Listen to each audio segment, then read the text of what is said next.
سیدنا فاروق اعظم کی بات کرتا ہوں۔ ایسا نہیں کہ بندہ کچا ہے، نہ حضور نے فرمایا عمر کی زبان پر تو رب نے حق جاری فرما دیا ہے، فاروق جو کہہ دیں اللہ اس کے مطابق قرآن نازل کر دیتا ہے۔ امام سیوطی نے ان آیات کی تفصیل لکھی ہے جو حضرت عمر کی رضا کے مطابق نازل ہو گئی، لیکن حضرت عمر کے سامنے ایک بی بی لائی گئی، اس نے زنا کیا، سیاستہ میں روایت، حضرت فاروق اعظم نے حد جاری کر دی، فرمایا لے جاؤ اسے سنسار کرو یا کوڑے مارو۔ صحابہ لے کے جا رہے ہیں، مولا علی شیر خدا آ گئے، کہاں لے کے جا رہے ہو؟ حضور اس پر حضرت عمر نے حد لگائی ہے، فرمایا عمر کو تم نے بتایا تھا کہ یہ تو بیچاری دیوانی ہے، یہ تو ذہنی طور پر کمزور ہے، یہ تو مجذوب ہے، اسے تو پتہ ہی کو نہیں، یہ بتایا تھا؟ حضور نہیں، فرمایا عمر نے پوچھا تھا؟ حضور نہیں، فرمایا چلو واپس چلو، حق قبول کریں۔ حضرت مولا علی شیر خدا واپس لائے، فرمایا عمر فیصلہ کرتے ہو پوری بات کیوں نہیں پوچھتے؟ آپ نے کہا لی کیا ہوا؟ فرمایا تم نے اس عورت پہ حد لگائی؟ حضور لگائی۔ فرمایا تمہیں پتہ ہے یہ مجذوب ہے، دیوانی ہے، مرفوع قلم ہے، اس پر حد نہیں لگتی؟ عرض کی کہ حضرت عمر فاروق فرمانے لگے مجھے تو پتہ ہی نہیں، تو آپ فرمانے لگے پہلے پتہ کیا کرنا پھر معاملہ طے کیا کر۔ تو حضرت عمر نے کوئی بہانہ نہیں کیا، بہانے بھی ہوتے ہیں نا، انہیں میں نے صحیح نہیں گل دسی، اے بندے نے میں نے انج کیا سی، کوئی بہانہ نہیں لگایا۔ عمر نیچے اترے اور سجدے میں گر گئے، یا اللہ عمر کو معاف کر دے، یا اللہ عمر کو معاف کر دے۔ اور پھر چمکتے ہوئے جملے سیدنا فاروق اعظم کے فرمانے لگے لوگو آج اگر علی نہ ہوتا تو عمر ہلاک ہو جاتا، آج اگر علی نہ ہوتا تو عمر ہلاک ہو جاتا۔ بات کو سمجھیں، آپ قبول کریں اگر آپ تک، شکر کریں حق اگر کسی تک آ گیا، حق کو مانیں اور ڈٹنا سیکھیں اور حق بات کہنا سیکھیں اور کہیں آپ حق بات۔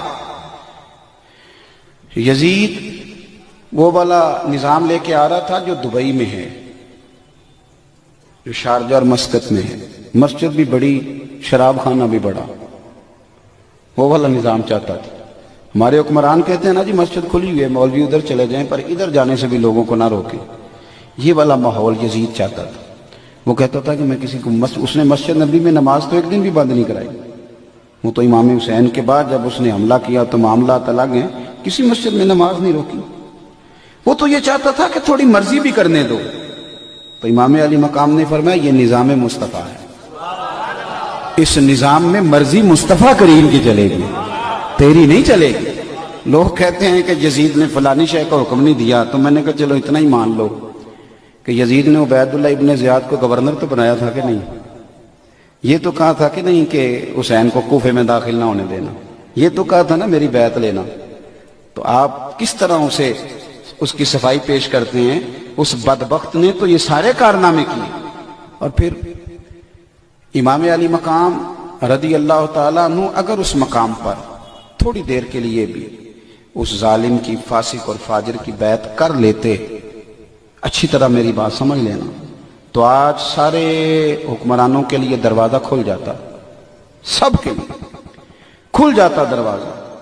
لوگ کہتے ہیں کہ جناب ہم نہیں مسلمان، مولوی صاحب آپ زیادہ عاشق رسول ہیں۔ میں نے کہا تو نرا مسلمان ہے، تو یزید تو جامع مسجد دمشق کا خطیب تھا، وہ تو جمعے پڑھاتا تھا، وہ تو پگڑی داڑھی والا تھا، وہ تو بڑے بڑے خطبے دیتا تھا، لیکن امام حسین نے فرمایا نری تیری اچھی اچھی باتوں سے بات نہیں بنے گی، نظام مصطفیٰ پہ پورا پورا چلنا پڑے گا، تجھے وہ کردار بھی دکھانا پڑے گا جو اصل کام ہے۔ پھر چیزیں بلیک میل کرتی ہیں انسان کو، ہم انسان ہیں، کمزور پڑ جاتے ہیں۔ نبی پاک صلی اللہ علیہ وسلم نے فرمایا اولاد آدمی کو بزدل کر دیتی ہے، بڑی جگہوں پہ انسان کمزور پڑتا ہے۔ یہ وطن چھوڑنا ایک بہت بڑا مشکل کام ہے۔ کرائے کے مکان سے عورتیں جب نکلتی ہیں تو روتی ہوئی نکلتی ہیں، کرائے کا مکان ہوتا ہے پر روتی ہوئی وہاں سے باہر آتی ہیں۔ میرے بھائی امام حسین کو مدینہ چھوڑنا پڑا، اور آپ کو ایک بات بتاؤں، ایک قربانی امام حسین کی سنو۔ مدینے میں امام حسین رہتے تو بہت بڑا لشکر بنتا امام حسین۔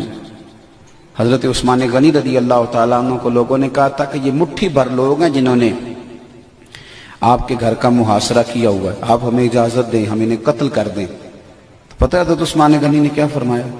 فرمانے لگے نبی پاک صلی اللہ علیہ وسلم نے فرمایا تھا ایک مینڈا ہوگا، ایک بکرا، جس کی وجہ سے مدینے میں خون بہے گا۔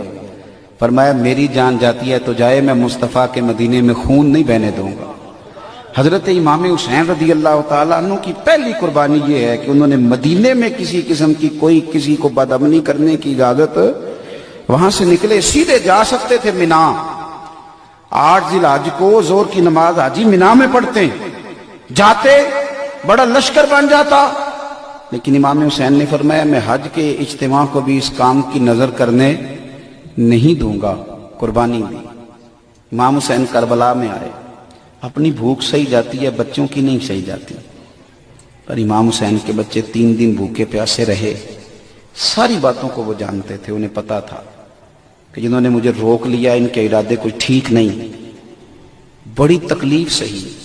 ہمارے ملک میں 65% لوگ ڈپریشن کے مریض ہیں، چھوٹی چھوٹی باتوں پہ لوگ ٹینشن لے جاتے ہیں۔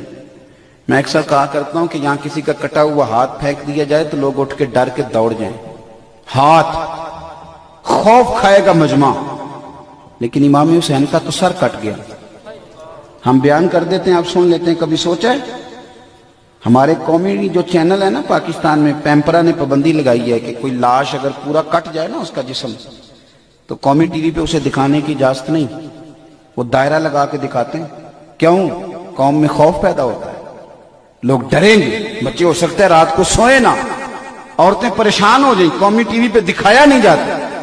میں کہہ دیتا ہوں، آپ سن لیتے ہیں، امام حسین کا وجود اطہر کربلا میں رہ گیا اور سر کوفے کے بازاروں سے ہوتا ہوا دمشق پہنچا۔ بہن کو تو بھائی کی انگلی بھیج دو تو شاید پاگل ہو جائے، سیدہ زینب نے سارا کچھ دیکھا، لیکن نہ مصطفیٰ کی شہزادی کا پردہ سر سے سرکا، نہ کوئی نماز قضا ہوئی۔ اور یزید کے دربار میں جب سیدہ زینب پہنچی تو یزید نے چھڑی لگائی نا امام حسین کے چہرے کو، تو پھر بھی بی بی نے ہائے وائے نہیں کی، تڑپی نہیں۔ ایک نابینا بزرگ بیٹھے تھے جنہوں نے مولا علی کے پیچھے بڑے جمعے پڑے ہوئے تھے، وہ کہتے ہیں سیدہ نا ستون کے پاس با پردہ بیٹھی تھی تو وہاں سے اٹھی۔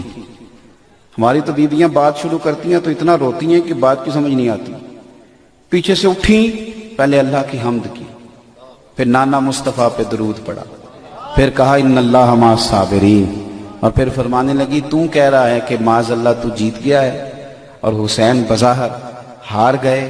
آپ فرمانے لگی یزید ذرا وقت بدلنے دے، ذرا حالات تبدیل ہونے دے، ذرا میرے حسین کی شہادت کی خبر عام ہونے دے، حکومت تیری ہے، نام تیرا ہے۔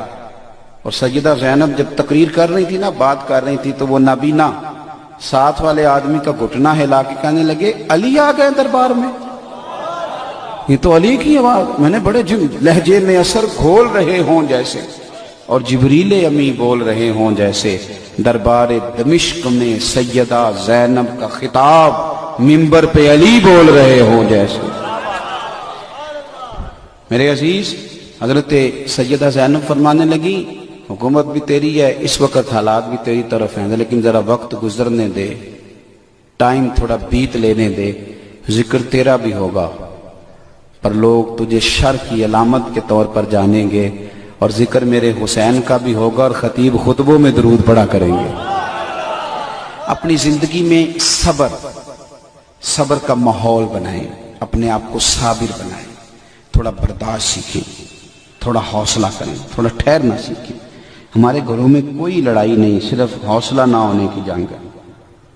کوئی شخص کسی کو برداشت کرنے کو تیار، ابھی میں نے یہ تھوڑا سا سفر آپ کے اندر طے کیا ہے، یہ پنڈی کا، تھوڑا ادھر گیا ہوں پھر تھوڑا ادھر آیا ہوں، نہ موٹر سائیکل والے میں حوصلہ، نہ رکشے والے میں، نہ کار والے میں، کسی تھوڑا ٹھہریں، سب کو جانا ہے، اللہ موقع دے گا، حوصلہ پیدا کریں۔ پھر شروع سے اپنی بات کا خلاصہ عرض کرتا ہوں سمیٹنے سے پہلے، ایک تو نظریات پختہ رکھیں، کچے پکے نہ بنیں، سویرے کچھ شام کو کچھ۔ اگر آپ پکے ہیں تو بڑی بڑی آپ مہمات کو سر کر جائیں، کچے ہیں تو کچھ بھی نہیں آپ سے ہو سکے۔ اور دوسرا، زندگی عمل والی بنائیں، عمل والی۔ قرآن شریف پڑھا نہ جا سکے، جلدی ہو تو روزانہ زیارت ضرور کریں قرآن پاک۔ اور وہ امتی بھی کیا امتی ہے جس نے سارا دن گزارا اور اپنے نبی پہ درود و سلام ہی نہیں پڑھا۔ اپنے آپ کو عمل والا بنائیں، اور آپ تھوڑا سا ویسے ہی کم بولنا شروع کریں نا تو انشاءاللہ بڑے جھوٹ ویسے ہی ختم ہو جائیں گے۔ اور تیسری گزارش یہ کی کہ حق کہیں بھی اور حق قبول بھی کریں. اچھا ایک بات اس میں اور کر دوں, ایک یہاں اشکال پیدا ہوتا ہے وہ دور کر دوں. طالب علم ہونا تو اشکال پیدا بھی ہم خود ہی کرتے ہیں, جواب بھی خود ہی دیتے ہیں.